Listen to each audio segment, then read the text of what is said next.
गुरुवार को हिमाचल प्रदेश कांग्रेस की कार्यकारिणी के गठन के बाद प्रदेश कांग्रेस मुख्यालय राजीव भवन में पहले कार्य समिति की बैठक बुलाई गई।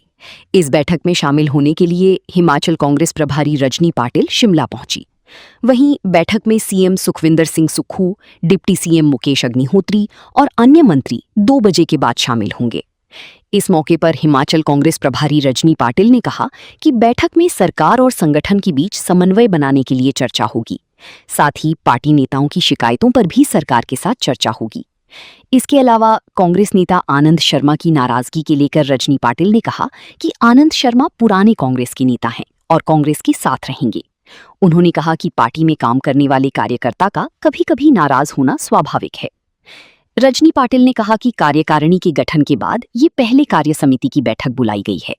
बैठक में सरकार और संगठन के बीच समन्वय को लेकर चर्चा होगी। उन्होंने कहा कि जिन कार्यकर्ताओं नेताओं को शिकायत है उनको भी सरकार के समक्ष रखा जाएगा। इसके अलावा संगठन में नियुक्तियों में हो रही देरी को लेकर रजनी पाटिल ने कहा कि रिक्त स्थानों पर भी जल्द ही नियुक्ति की जाएगी। उन्होंने कहा कि नियुक्ति में कोई परेशानी नहीं है, जल्दी ही नियुक्तियों का समाचार मिलेगा। और हमारे अभी आने वाले पहले तो हमारे यहाँ चुनाव है पंचायतों के चुनाव के लिए हमारी तैयारी करनी है। आगे आने वाले जो भी चुनाव होंगे या संगठन किस तरह से मजबूत किया जाए, क्योंकि आपको मालूम है बहुत देरी से ये संगठन गठित हुआ है। तो अभी हमें ब्लॉक लेवल पे और डिस्ट्रिक्ट लेवल पे भी हमें सब कमिटीज़ करनी है और उस तरह से हमारा काम शुरू है। आपने मैम बात की थोड़ी कमी दिखी है, तो नेता कॉल की सरकार में काम नहीं हो रहे, 3 महीने वेट करना पड़ता है। हम उसका जायजा लेंगे। आज हमने पीएसी की मीटिंग बुलाई है जिसमें कौल सिंह ठाकुर जी भी रहेंगे, उनसे भी हम बात करेंगे। अगर ऐसे कुछ उनके ग्रजेस है, उनके कोई संवेदना है तो हम उसको जान के उसका सुधारने की कोशिश करेंगे। 2 जिलों के अध्यक्ष बनाए जाने हैं, कब तक बनेंगे?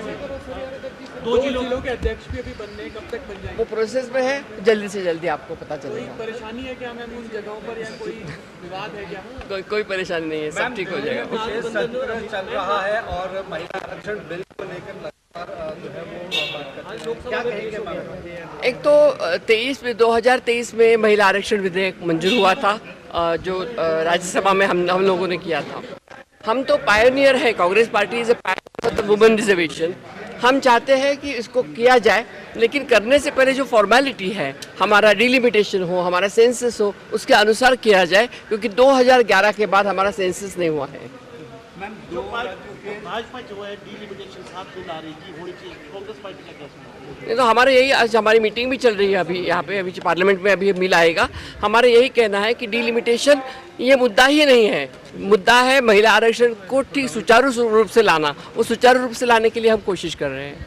मैम आनंद शर्मा भी कुछ नाराज चल रहे हैं और ये भी सूचना मिल रही है कि वो बीजेपी में जाने की कोशिश कर रहे हैं। मुझे लगता नहीं आनंद शर्मा जी कभी अपने, क्योंकि इतने स्टॉलवर्ड नेता है, हमारे सबके नेता है वो, यूथ कांग्रेस से एनएसयूआई से लेके। मैं कल उनको स्वयं जाके मिली। नाराज़गी हो सकती है, हमारे सबके कभी होती है कभी नहीं होती है, लेकिन हम उनको हमारे साथ रखेंगे। वो हमारे बहुत बड़े लीडर है। नाराजगी हो सकती है क्या? नाराज चले अभी भी? नहीं, नाराज़गी हो सकती है, हमारी भी हो सकती है। ऐसे नहीं नाराज, देखो पार्टी में जो काम करता है उसको नाराज होना है स्वाभाविक है। तो हम उनको सब हमारे परिवार के हैं, तो हम और परिवार के ज्येष्ठ सदस्य हैं, उनको साथ में लेके जाएंगे हम। संगठन के लोगों को सरकार में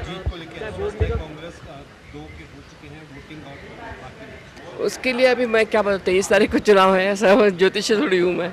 मैम संगठन के लोगों को सरकार में तरजीह मिले जिन्होंने चुनावों की अच्छा किया, हालांकि अभी भी कई जगह ये चर्चाएं रही है कि नहीं मिलेगी, तो क्या आप अभी कैसे उनका निर्देश कैसे आते हैं, वैसे तो हमें बताया गया है कि 1 मैन 1 पोस्ट करना चाहिए।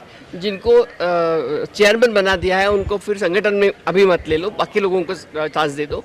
उस तरह से हम कर रहे हैं कोशिश। ठीक है। पहली बैठक है, क्या एजेंडा रहने वाले हैं और सरकार संगठन में अच्छा समन्वय हो, जनता के लिए काम हो, क्या एजेंडा रहेगा बैठक? जो आपने सवाल पूछा उसी में मेरा जवाब